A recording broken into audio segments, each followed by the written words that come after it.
have a set pattern or anything that I'm following for this. I'm kind of just going to measure the window like I did. I think my fabric will be perfectly just enough for both of the windows. I'm making these curtains cafe style, so they'll only be half of the window. I'll have this fabric linked down below in the description box. It's like this cream colored, like gingham picnic baskets, picnic style fabric that I really love that I couldn't find in store anywhere.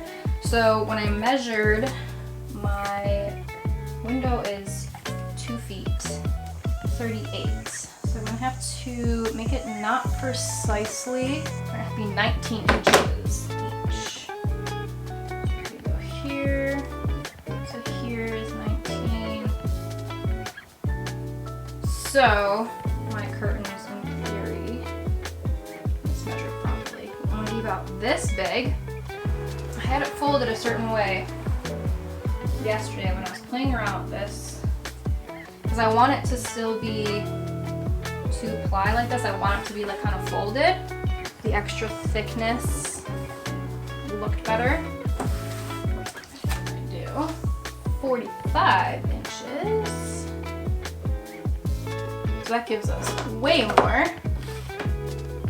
Yeah, I think this is the way I wanted it to be before, because then I was going to just literally cut it in half, and then I already have my folded edge on top. I was going to then just kind of fold in the edges on the side, a thicker, maybe like 1 inch trimmed piece on the bottom, and then another smaller edge on the side, and then just leave some space up top to put my bar through, and that'll be it.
My mind on what I was going to do, because I had these folded and pinned together, both edges, but I wanted to leave myself, I have like a tiny little mark you probably can't even see, but I wanted to leave myself like, I think that's 3 inches, so that way I can put the rod back through and have enough room.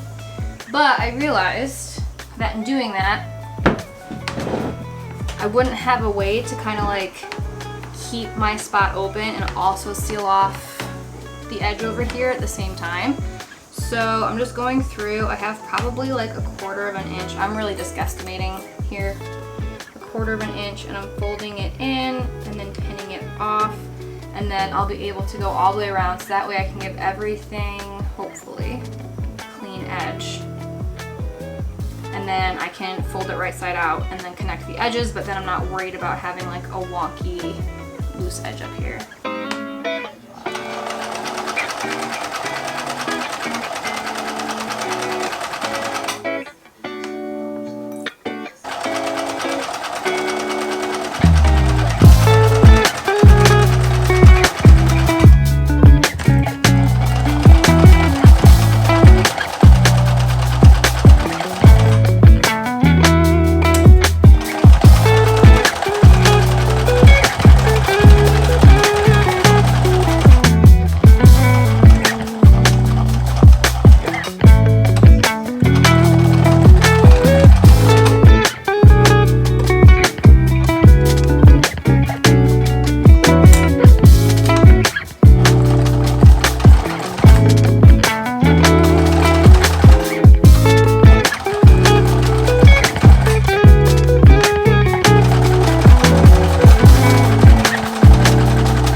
have one complete. Sewed all the way around, all the edges are sealed, and I have my little openings here to put the bar through and everything. I'm going to do the same thing to the other side of the curtain. I'm also making sure, I'm not sure if it needs to be said or not, but I am doing a forward and then reverse stitch on any like starting point or stopping point that I have, just to make sure everything stays together.